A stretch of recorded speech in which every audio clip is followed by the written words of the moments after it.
gouvernement a présidé ce mardi 18 août 2020 la signature du pacte de stabilité macroéconomique et monétaire. Covid-19 en République démocratique du Congo, 177 personnes supplémentaires ont été déclarées guéries, ainsi que 17 nouveaux cas confirmés le lundi 17 août 2020. C'est au pour les titres. Vous êtes sur la bonne adresse, madame, messieurs, bienvenue dans ce journal. Le plaisir est pour moi de vous le présenter. Signature ce mardi 18 août 2020 du pacte de stabilité du cadre macroéconomique et monétaire en République démocratique du Congo. Une cérémonie présidée par le Premier ministre Sylvestre Ilunga Kamba, suivi le ministre de Finances Sélé Yalagouli. Comme vous le savez, la Banque centrale jouit de son autonomie pour piloter la politique monétaire. Et le gouvernement, de son côté, a un autre instrument de politique économique qui est la politique budgétaire. Donc, c'est l'élément budget. Or, généralement, il se fait que quand le gouvernement consomme des crédits budgétaires au-delà des recettes réalisées, le lourd tribut est payé par la Banque centrale qui est censée financer ces déficits au travers de ce qu'on appelle communément la planche à billets, les avances de la Banque centrale au gouvernement. Et le malheur, c'est que ça crée la dépréciation du franc congolais et ça provoque la hausse généralisée des prix sur le marché des biens et services. Alors sur cette base-là, et conformément aux instructions du président de la République, le Premier ministre avait eu l'idée de préparer un pacte entre le gouvernement d'un côté, qui est responsable de la politique budgétaire, avec la Banque centrale qui est responsable de la politique monétaire, de manière que chacun puisse observer les strictes règles de gestion d'un côté sur base caisse, c'est-à-dire que le gouvernement ne devrait plus consommer au-delà de ce qui mobilise, et pour ce faire, il faut respecter la procédure budgétaire. Comme vous le savez, Son Excellence, Monsieur le Président de la République, au cours de la réunion du Conseil de vendredi passé, a interdit tout recours aux dépenses par procédure d'urgence. Donc prochainement, tout utilisateur de crédit de l'État doit engager à son niveau, ça va au niveau du ministère du Budget, Son Excellence, Monsieur le Vice-Premier ministre en charge du budget, en fonction du plan d'engagement budgétaire, regarde s'il y a des crédits, il engage, ça va au ministère des Finances, s'il y a des disponibilités de trésorerie, alors on va ordonnancer pour payer et le gouverneur ne peut payer que s'il y a des disponibilités de trésorerie.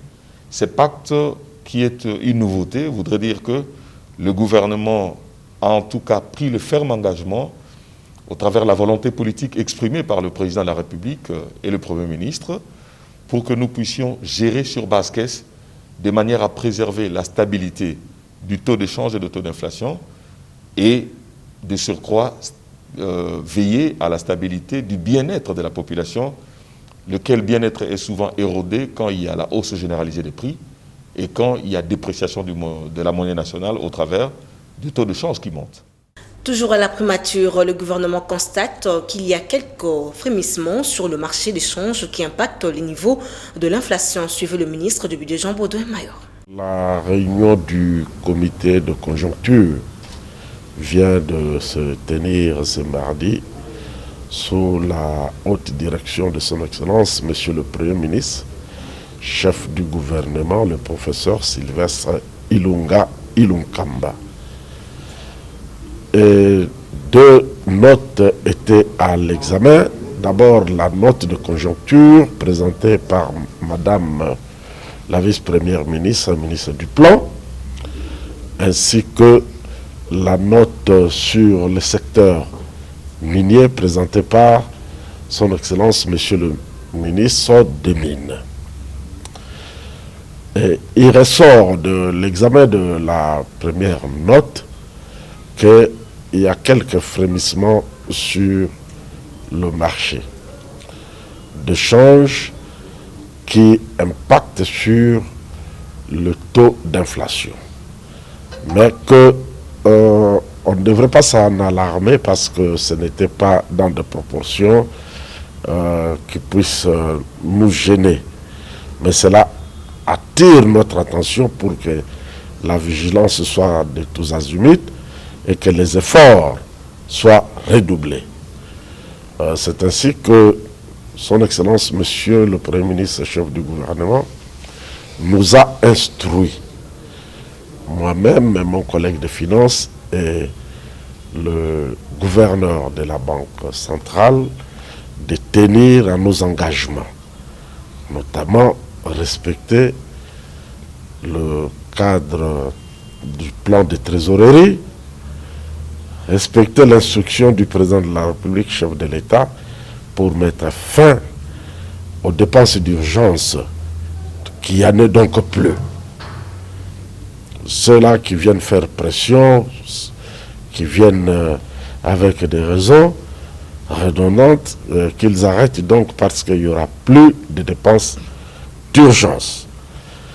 Et le gouverneur de la Banque centrale, moi-même, le collègue des finances, nous allons tout à l'heure signer le pacte de stabilité économique et monétaire pour bien gérer la situation ici. Le gouvernement est donc confiant et remercie la population qui n'arrête de lui apporter son soutien. Il doit en être ainsi. Et que les spéculateurs doivent abandonner parce qu'il y a quand même quelques missions qui vont descendre sur le terrain. Et il ne faut pas qu'on crie tout de suite à la tracasserie. Dans le même registre, le caucus des élus de la province de la Chopo a soumis au chef du gouvernement, Sylvestre Ilunga Nkamba, les problèmes liés au développement de leur province. Au sortir, ces parlementaires ont été rassurés de l'action du gouvernement central, suivait le député national Samuel Simene. Nous avons posé le problème majeur qui concerne la vie de la province de la Chopo. À la veille de notre descente sur terrain dans le cadre des vacances parlementaires. Vous avez remarqué que nous avons eu une réunion de 4 heures. Ça veut dire que nous avons réellement débattu des questions en profondeur, notamment la problématique de l'instabilité des institutions au niveau de notre province. Vous savez que depuis un certain temps, le gouvernement provincial et l'Assemblée provinciale de notre province de la Chopo vivent presque à couteau tiré.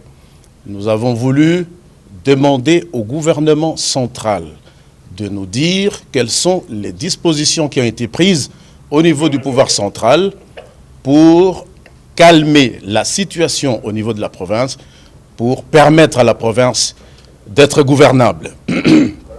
Nous avons aussi rappelé au Premier ministre, chef du gouvernement, qu'à Kisangani, il y a des hommes et des femmes qu'on appelle des victimes des guerres qui se sont perpétrées dans la ville de Kisangani par des armées étrangères.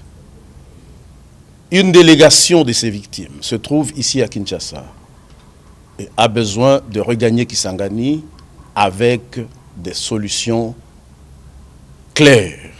Nous avons rappelé cette question au Premier ministre, tout en sachant que c'est une question qui est prise en charge par la justice internationale. Nous avons aussi rappelé aux membres du gouvernement un certain nombre de problèmes, notamment l'état des routes au niveau de la voirie de la ville de Kisangani, mais aussi et surtout l'état de la route de la RN4 qui relie Kisangani à l'est du pays, mais aussi la RN7, parce que ces deux routes constituent, disons, les routes principales pour la circulation des hommes et des biens, mais aussi des marchandises qui doivent, des produits agricoles qui doivent venir des territoires vers le centre-ville, mais aussi l'évacuation des produits de Kisangani vers l'est de la République. Nous avons fait le tour d'horizon sur la situation sanitaire. Vous savez que nous sommes en période de Covid-19. Nous avons posé des questions et nous en avons reçu des réponses sur la prise en charge des malades de Covid-19 dans notre province, mais aussi les moyens déployés par le gouvernement central pour endiguer cette pandémie dans notre province. Parlons éducation, la rentrée scolaire 2020-2021 à l'enseignement primaire, secondaire et technique EPST est fixée pour le 5 octobre prochain. Ceci ressort des échanges à bâton rompus de plus de 3 heures entre le ministre d'État en charge de l'EPST, Willy Bakonga, et l'intersyndical de ce secteur, Ginette Pissou. Nous en dit plus. Merci. Au cours de cette rencontre d'une marque de dialogue imprimée par le numéro 1 de l'enseignement primaire, secondaire et technique avec ses hôtes, plusieurs options ont été levées, notamment la clôture de l'année scolaire 2019-2020 pour les classes montantes qui feront l'objet d'une moyenne de 2 premiers trimestres, le non-internement des élèves finalistes dont la reprise des cours fut un succès le 10 août dernier et enfin une date le 5 octobre pour la rentrée scolaire 2020-2021. Mais ce qui a fait l'objet des débats houleux, c'est la décision de refaire l'identification de nouvelles unités prises par le chef de l'État pour raison d'enquête sur demande du SIECO et du SNECAT. Une mesure rejetée par l'intersyndicale qui désapprouve cette démarche. Ce que nous avons d'abord salué, c'est l'impartialité de son Excellence en traitant ces dossiers, parce qu'il y a des amis qui sont contre peut-être que notre démarche, mais nous pensons que comme nous avions toujours dit que nous avons toujours remis en cause ces fichiers-là des enseignants en nouvelles unités, voilà pourquoi nous avions salué la décision du chef de l'État, celle de reprendre leur identification. Alors, et je pense que si le chef décide, la décision du chef demeure. De façon résumée, pour les premiers jours, la reprise a été réussie à 95% parce que toutes les provinces ont repris normalement. Kinshasa, à moins d'une dizaine d'écoles ont observé la grève. Et puis c'est au sud Kivu où c'est radical, où il y a beaucoup de politiciens, où il y a beaucoup trop de NU. Il faudrait que l'on trouve une solution particulière en concertation avec les syndicats. Le dialogue est donc le maître à toutes les préoccupations et seront désormais débattus au cours des séances comme celle-ci. Soyez calmes et trouvons des solutions calmement. Je préfère que quand il y a un problème, nous devons analyser ensemble. Désormais, on analyse et on trouve une solution. Voilà la manière dont je pense que nous pouvons conduire les choses. La manière dont on doit conduire les choses maintenant. Déterminé à mener à bon port la réforme de ce méga ministère, Willy Bakonga et Didier Boudimbu se fixent désormais un cap, celui de la paix des nouvelles unités et la rentrée scolaire 2020-2021. D'un ministère à un autre, le ministre de la Santé, le Dr Etienne Longondo, a présidé le lundi 17 août 2020 une cérémonie organisée à la maternité de Kintambo à l'occasion de la semaine mondiale de l'allaitement maternel prévue du 17 au 24 août prochain en République démocratique du Congo. Le thème choisi est plus favorable avec les lois maternelles uniquement. Reportage de Ginette Pissou une fois de plus. Le ministre de la Santé, Dr Etienne Longondo, a procédé le lundi 17 août au lancement officiel de la Semaine mondiale de l'allaitement maternel. La maternité de Kintambo a servi de cadre en présence de plusieurs personnalités, entre autres le vice-ministre de la Santé Albert Petit-Biombo, la ministre provinciale de la Santé de Kinshasa Bernadette Yuma, ainsi que les représentants de partenaires techniques et financiers. Nous sommes réunis aujourd'hui dans l'enceinte de la maternité de Kintambo pour célébrer la Semaine mondiale de l'allaitement maternel. L'humanité tout entière célèbre cet événement dans un contexte de Covid-19. Je déclare lancer à travers toute la République des cérémonies relatives à la Semaine mondiale de l'allaitement maternel 2020.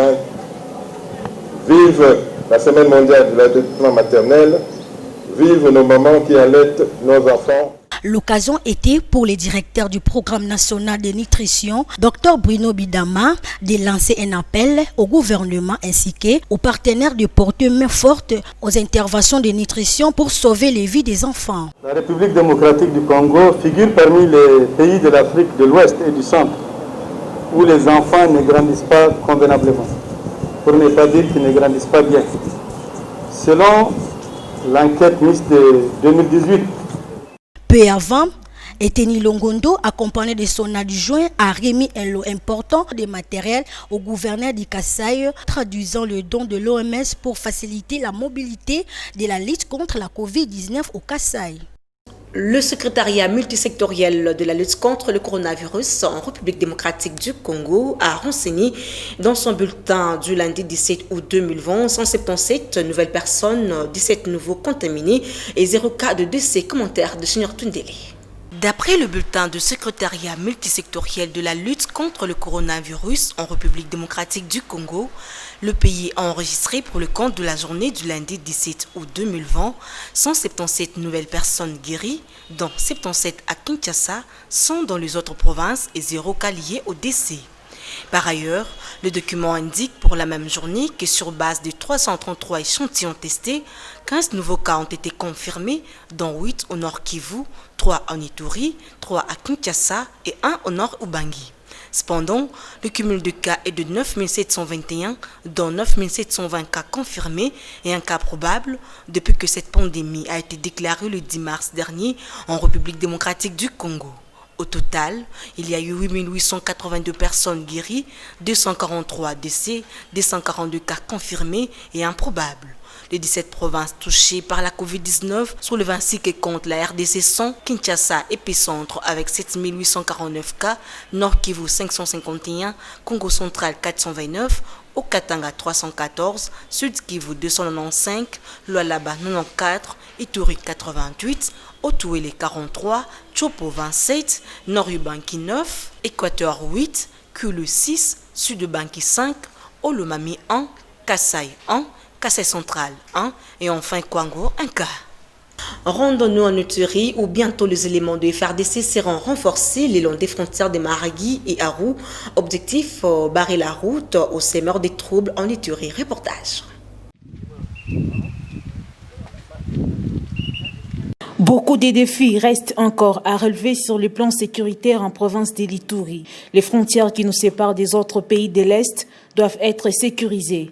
Pour Charles Doudou, gouverneur par intérim, les éléments du FARDC doivent être déployés rapidement pour barrer la route au hors-la-loi qui écume notre province. Le déploiement de nos forces de défense à la frontière, surtout au niveau de Aru, le déploiement des militaires dans le territoire de Mahagi et de façon particulière dans la chefferie de Mokamo, parce que c'est là où on nous dit que le territoire est presque dégarni. Dans le même temps, l'opération des traques des miliciens de la Codeco et autres groupes d'autodéfense continue pour dissuader les réfractaires à suivre le pas des autres miliciens qui acceptent de déposer les armes. Nous avons également le défi que nous avons lancé à l'endroit de certains éléments de Codeco qui n'arrivent pas à comprendre qu'ils doivent entrer dans le processus de pacification de notre province et le défi Zaïre. Bien avant, une minute de silence est observée par le parti prenante à la réunion provinciale du comité de sécurité. Question d'honorer la mémoire du feu président de la FEC, section Ituri, décédé le vendredi dernier à Goma, dont sa dépouille mortelle est arrivée ce lundi à Bunia. Et puis au Congo central, assassiné la nuit du vendredi 14 au samedi 15 août 2020, le premier suppléant du gouverneur du Congo central, Atouma Toubouana, en attendant le résultat des enquêtes diligentées. Ses enfants sont revenus sur son assassinat. Suivez cet élément avec Agathe Mizi.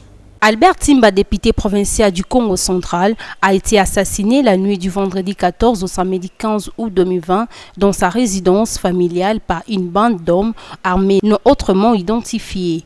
Une mort qualifiée de cauchemardesque par ses enfants ayant brutalement vécu l'assassinat de leur père.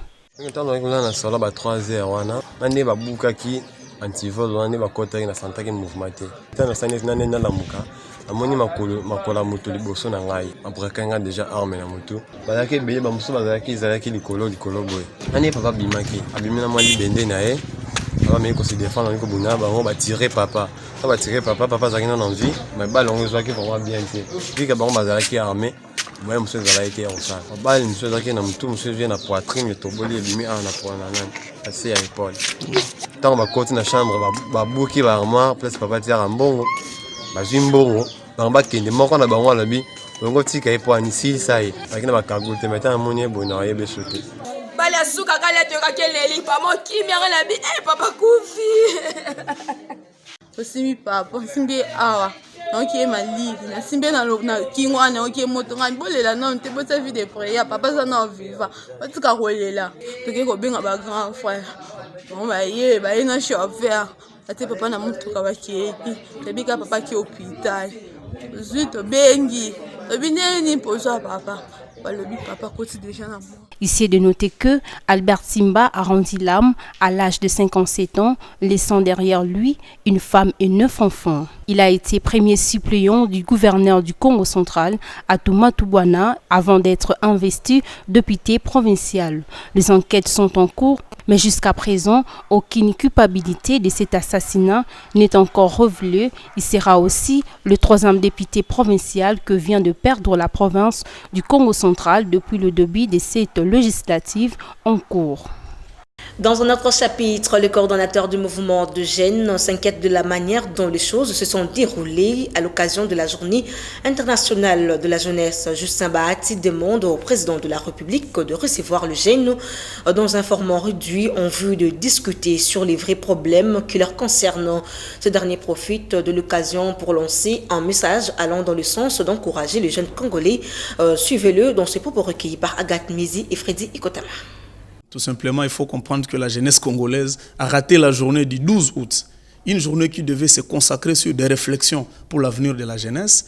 Une journée qui devait se consacrer sur le change d'idées entre les autorités, la jeunesse et tous les acteurs sectoriels de la jeunesse. Malheureusement, ça n'a pas été le cas. Nous avons assisté à des discours politiques, nous avons assisté à des défilés des officiels.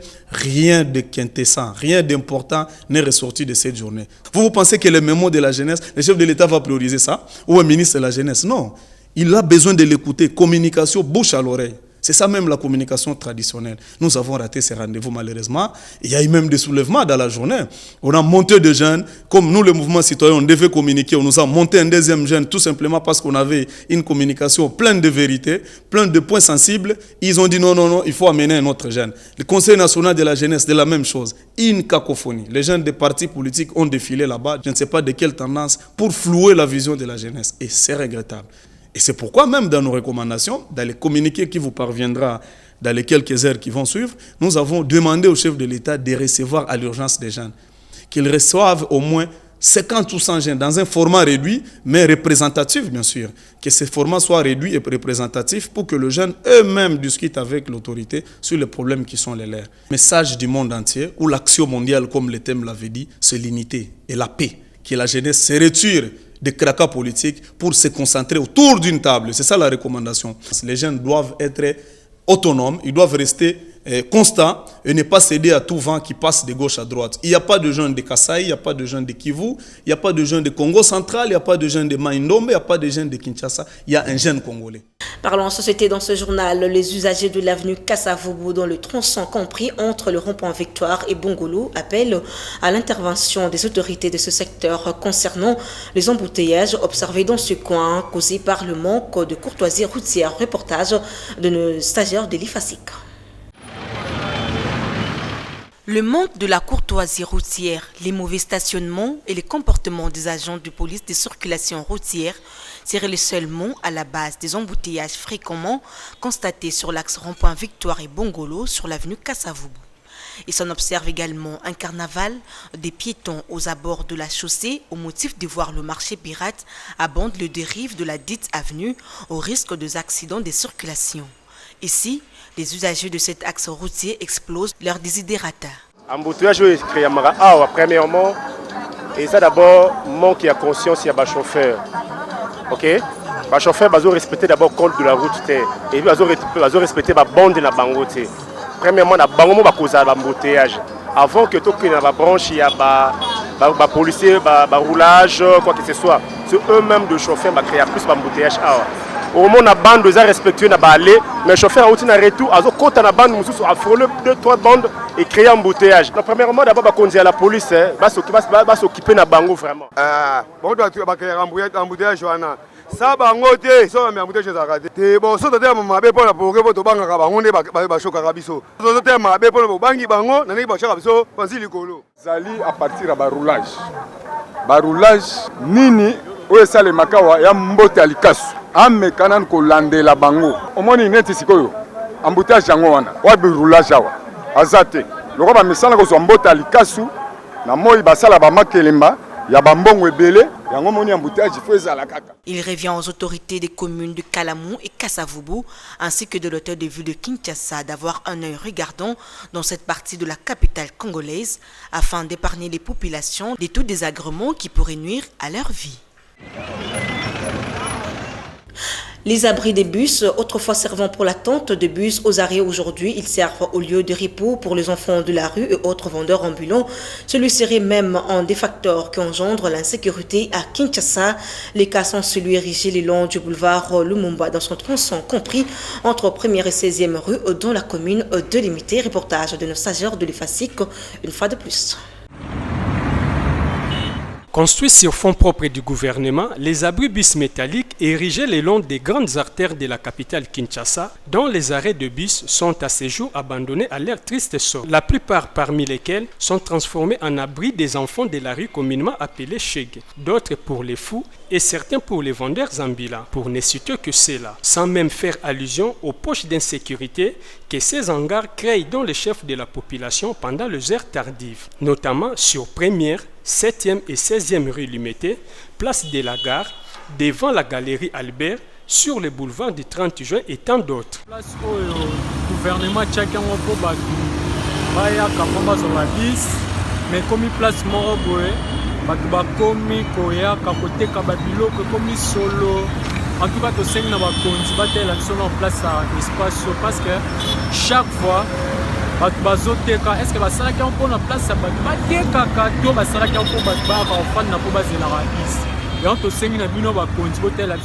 il y a lieu de rappeler que ces abris bus ont été construits en 2015 dans le but de protéger les usagers des intempéries aux arrêts d'autobus dans le cadre de la révolution de la modernité prônée par l'ex-président de la République Joseph Kabila Kabange.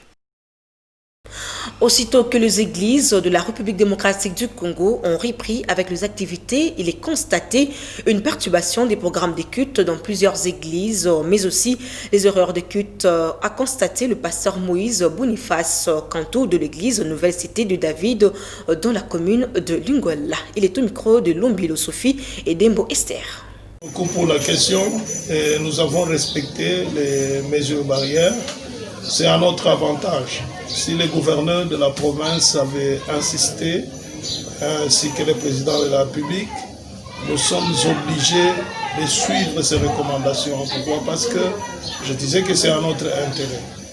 Ce qui fait que nous devons protéger aussi les enfants de Dieu. Nous prions bien sûr et il faut respecter les mesures barrières.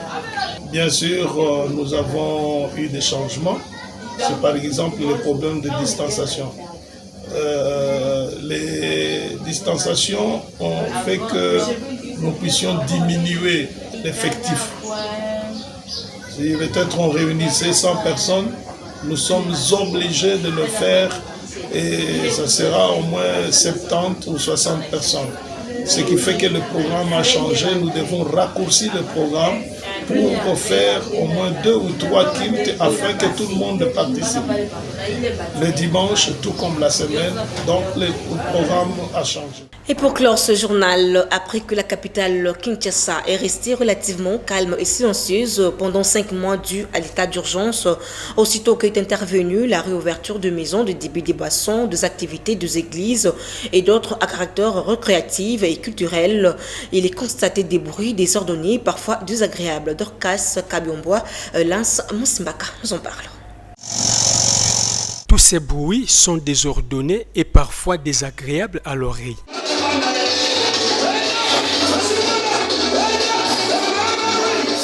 Par exemple, la nuisance sonore, tapage nocturne et diurne nuisent gravement aux siestes ou au repos de la population, même à la réalisation des œuvres scientifiques qui nécessitent un bon moment de raisonnement et de concentration. Malgré l'autorisation de fonctionner et les interdictions pour les tracasseries ou bien des bruits de la nuit, des musiques sonores, tout ça qui sonne très fort, mais les responsables des bars, les églises n'obtempèrent pas.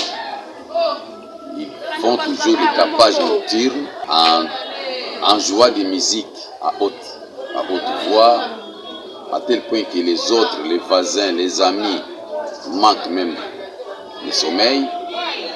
Et pourtant, le sommeil est très important dans la vie de chacun de nous.